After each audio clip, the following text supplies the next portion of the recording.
কর্মমুখী মানুষ তারা তাদের কর্মক্ষেত্রে ফিরে যাবে, তাদের এই ফিরে যাওয়াটা যেন নির্বিঘ্ন হয় এই বিষয়ে আমরা এই তৃতীয় পর্বে কাজ করছি। তো আমরা আমাদের প্রথম পর্বে আমাদের দায়িত্বপূর্ণ এলাকা যেখান থেকে শুরু, আমাদের ভাঙ্গার পরে যে টেকের হাট, এই টেকের হাট থেকে আপ টু বরিশাল এবং এই বরিশাল থেকে নিয়ে আমাদের পিরোজপুর এবং পটুয়াখালী এই এক্সিসগুলোতে যেন কোনো ধরনের হাইওয়ে ভিত্তিক ডাকাতি সম্পন্ন হতে না পারে, এই জন্য আমরা প্রতি রাতে এই 20 রোজা থেকে শুরু করে প্রতি রাতে সারা রাত আমাদের টহল বাইরে ছিল এবং আলহামদুলিল্লাহ যে কোনো ধরনের এই ধরনের হাইওয়ে ভিত্তিক ডাকাতি সম্পন্ন হয়নি।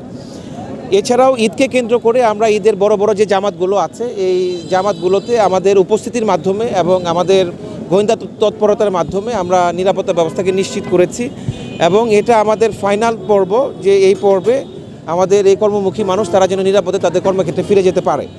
তো এই জন্য আমরা, আপনারা জানেন যে বরিশালের অন্যতম বড় একটি বাস স্ট্যান্ড এটি নথুল্লাবাদ, এখানে আমরা আমাদের র্যাব সাপোর্ট সেন্টার এবং আমাদের কন্ট্রোল পয়েন্ট আমরা স্থাপন করেছি। বান্ডেল থাকলে প্রতি সেনমানিতে টাকা বাঁচবে। বিকাশ সেনমানি বান্ডেল কিনে জিতুন প্রতি লেনদেনে।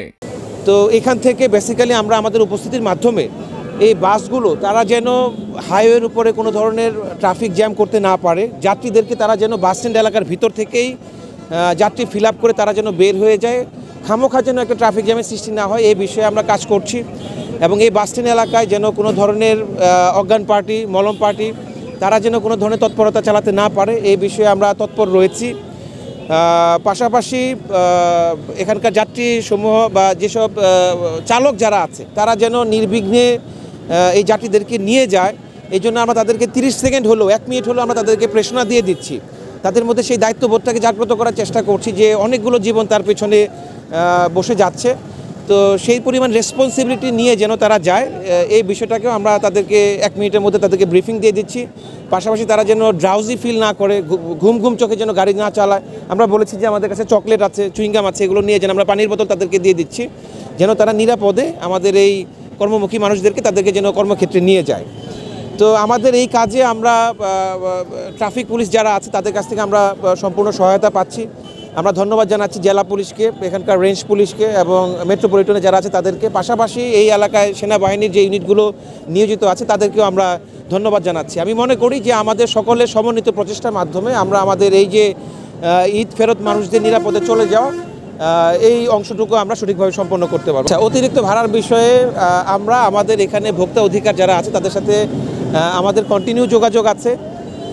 আমরা প্রতিদিনই যাত্রী যারা আছে তাদেরকে জিজ্ঞাসা করছি। অলরেডি একজনের কাছ থেকে একটা কমপ্লেন, ছোট একটা কমপ্লেন আসছে, আমাদের এই ব্রিফিংয়ে পরে আমরা সেখানে যাবো ইনশাল্লাহ। তো সোফার যোগাযোগ আমরা আছে, জেলা প্রশাসনের সাথে আমাদের যোগাযোগ আছে। নর্মালি বুঝতে পারছেন আজকে যেহেতু ছুটির শেষ দিন, আজকে চাপটা খুব বেশি যাবে। অলরেডি আপনারা দেখতে পাচ্ছেন আমরা এখানে গতকাল পর্যন্ত যে পরিমাণে ফোর্স ছিল, তো আমরা অনুধাবন করতে পেরেছি যে না, আরও বেশি আমাদের সদস্য এখানে মোতায়েন করা দরকার। এই জন্য আমরা আরও বেশি সদস্য মোতায়েন করেছি, যেটা নর্মালি হয় যে বাস স্ট্যান্ডের দূর প্রান্তে গিয়ে বাসগুলো দাঁড়িয়ে যায়, তো ওখান থেকে যেন এই জ্যামটা সৃষ্টি না হয় সেই জন্য আমরা কাজ করে যাচ্ছি।